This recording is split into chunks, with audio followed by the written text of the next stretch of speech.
Hello guys, ইসমি Arshad সরকার অত্যন্ত ভারাক্রান্ত মন নিয়ে আপনাদের মাঝে হাজির হলাম। আপনারা হয়তো জানেন, বাংলাদেশে অধিকাংশ জেলায় বন্যায় ক্ষতিগ্রস্ত মানুষ অনেকে পানির নিচে। তো আমরা আশা করব আপনারা প্রত্যেকের জায়গা থেকে এরকম ড্রাইভার নিয়ে টাকা কালেকশন করুন। প্রত্যেকটা গ্রামে গ্রামে যান, প্রত্যেকটা বাড়িতে যান, প্রত্যেকটা মহলায় যান, আপনারা টাকা কালেকশন করুন।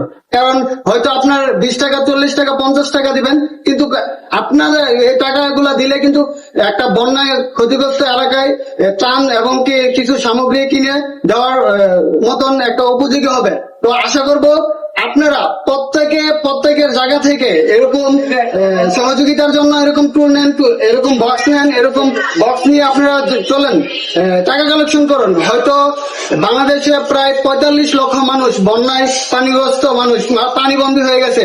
আমি মনে করি বাংলাদেশে প্রায় 20 কোটির মতো মানুষ। তো প্রত্যেকে যদি 45 লক্ষ বাদ দিয়া বাকি যারা আছে সবাই যদি 20 টাকা করে দেয় তাহলে অনেক টাকা। তা আমি মনে করি প্রত্যেকে যদি টাকা এরকম করে কালেকশন করেন তাহলে হয়তো একটা গ্রাম এবং কি একটা উপজেলা এবং কি একটা জেলা আমরা কিছু সামগ্রী নিয়ে যেতে পারবো এবং কিছু পণ্য নিয়ে যেতে পারবো। তাদের খাদ্যের জন্য যা যা প্রয়োজন তা আমরা চেষ্টা করব। হয়তো আমাদের কাছে আপনারা দিতে ইচ্ছুক না, কিন্তু আপনারা আপনাদের গ্রাম থেকে যান, আপনাদের গ্রামের কিছু ভাই আছে, কিছু বড় ভাইদের সাথে যোগাযোগ করুন এবং এরকম করে লোক পাঠিয়ে আপনারা টাকা কালেকশন করুন। হয়তো অল্প থেকেই অনেক হবে। তবে আমরা আশাবাদী যে বাংলাদেশের প্রত্যেকটা জেলা থেকে এরকম করে বের হোক। এবং কি যদি আপনারা অনেকে বিশ্বাস করতে নাই পারেন, তো আপনারা, আমি একটাই জিনিস বলবো, আপনারা একজন মহল্লা থেকে একটা মহল্লার একটা মসজিদের ইমামকে নিয়ে নেবেন সাথে, এবং ইমামকে নিয়ে ইমামের সাথে করে যাবেন, প্রত্যেকের সাথে টাকা কালেকশন করবেন।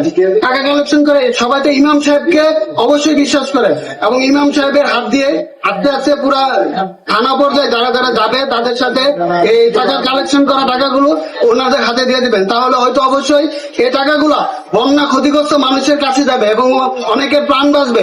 অনেকে হয়তো মনে করতেছেন ভিডিও করতেছি আমরা যে টাকা দেখাচ্ছি, এরকম না ভাই, বিশ্বাস করেন এরকম কোনো কিছু না। হয়তো আপনারা আমার এই ভিডিওটা দেখে হয়তো আপনারাও মনে করতে পারেন যে হেরা পারে, আমরা কেন পারবো না। অবশ্যই আপনারাও পারবেন, চেষ্টা করেন, আপনারাও পারবেন। দেখবেন এরকম অনেক লোক বের হয়েছে, আপনারা ওদের সাথে যোগাযোগ করেন, ওদের সাথে যান, যে ওদের কি কি লাগবে তা দেখা শুরু করেন এবং কি সবকিছু বিবেচনা করে আপনারা ওইখানে যাওয়ার চেষ্টা করুন।